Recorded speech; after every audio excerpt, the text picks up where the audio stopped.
La FRAP, la Fédération des réseaux et associations d'artistes plasticiens, a organisé ses 14e rencontres nationales à Limoges.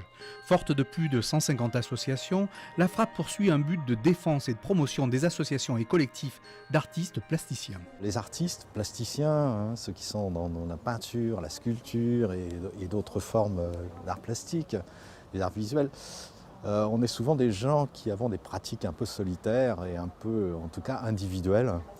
Et qu'il y a nécessité aussi de se regrouper, de se retrouver. Alors, il y a des moments un peu traditionnels de ça, qui sont les moments des vernissages, les moments de rencontre avec les publics, mais ça n'est pas non plus suffisant pour exister professionnellement. Et donc, on a senti très vite la nécessité de se regrouper et donc de se fédérer à la FRAP. Être responsable d'une association d'artistes plasticiens, c'est avoir la même attention pour l'œuvre, pour sa diffusion, pour la création de ses œuvres, mais aussi pour ceux qui en sont les auteurs. Et que, j'allais dire, l'économie de l'œuvre ne prévaut pas sur l'économie de l'artiste. Si les artistes-auteurs ne peuvent pas avoir des conditions d'existence et d'activité dignes de ce nom, ça se ressent aussi sur la création en général. Il y a une culture très ancrée et très ancienne sur le champ des arts visuels. C'est à la fois la culture de la gratuité, vernissage, tout est gratuit, tout est formidable, on passe d'agréables moments. Et puis la culture aussi d'une pratique individualisée. On sait bien qu'il y a des mouvements très significatifs au sein de cette pratique individuelle de l'artiste plasticien tel qu'on peut l'imaginer seul devant sa toile ou son bloc de marbre.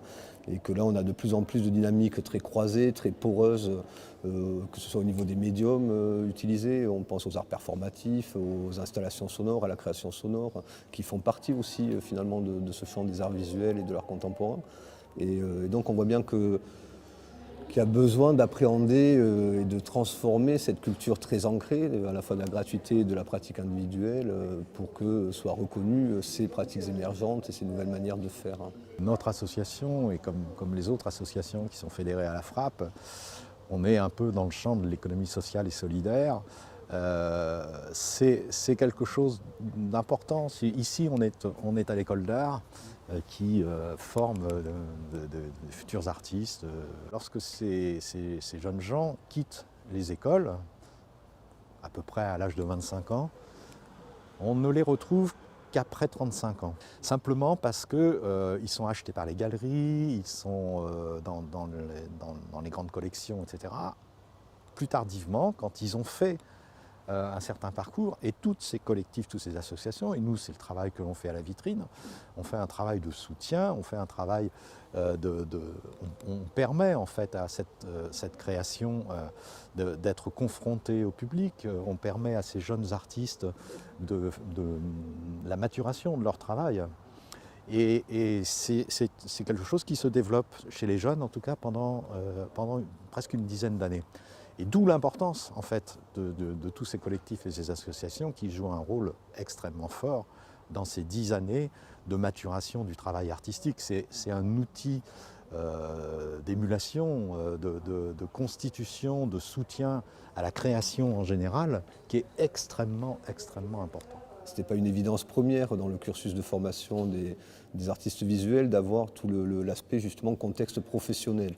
Même s'il y a toujours un module qui existe, dans sa mise en œuvre, y compris dans l'intérêt que peuvent porter les étudiants à cet endroit-là, qui ont dans un premier temps plus des préoccupations artistiques et pas tellement de structuration professionnelle, on voit bien que là aussi, il y a un mouvement qui est en train d'opérer et que les écoles d'art sont de plus en plus partie prenante pour opérer cette suscitation d'une curiosité nécessaire de la part des jeunes artistes en devenir.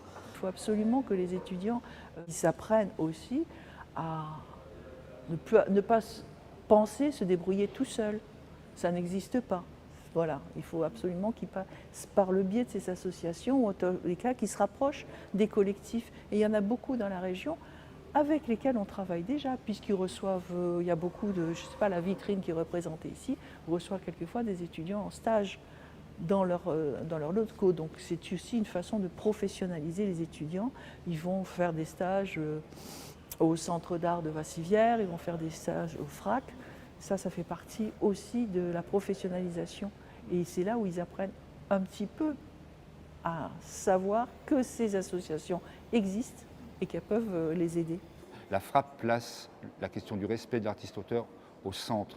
Et à partir de là, donc elle demande à ce que le code de la propriété intellectuelle soit appliqué, particulièrement le droit d'auteur et tout particulièrement le droit de présentation publique, qui est qu'à chaque fois qu'un artiste expose dans un lieu, qu'il soit public, privé, il doit toucher un droit de présentation publique. Sur le territoire national, c'est près de 250 000 artistes plasticiens qui sont structurés.